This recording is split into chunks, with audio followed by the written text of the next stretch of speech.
બે ચાર બાધાઓ કદીએ નહીં રાખવાની. ભુવાજીના પગ ધોઈને પાણી પીવું, શું કરવા પીવું પડે?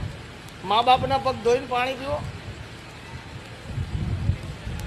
એનાથી મોટો કોઈ ભગવાન છે જ નહીં.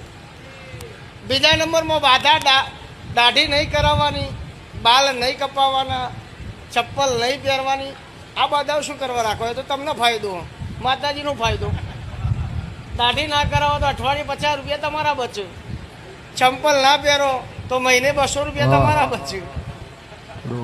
ઘણાને દીકરા ના હોય એટલે દીકરાની બાધા કેવી રાખે કે જો માતાજી તું દીકરો આવે 5 વર્ષ સુધી ઘરના પૈસે લુગડો નહીં પહેરાવું. એટલે ઓના માટે દીકરા કોકના માટે એમ કહો કે મારા ઘેર દીકરો જન્મ છે તો જેની પરિસ્થિતિ નહીં હોય એવો હું કપડો પહેરાય, તારા લુગડો બીજો કોકને હલાવો. એના માટે છોકરા માગો ભાઈ આવી બાધાઓ ના રખાય. દાઢી નહીં કરાવું.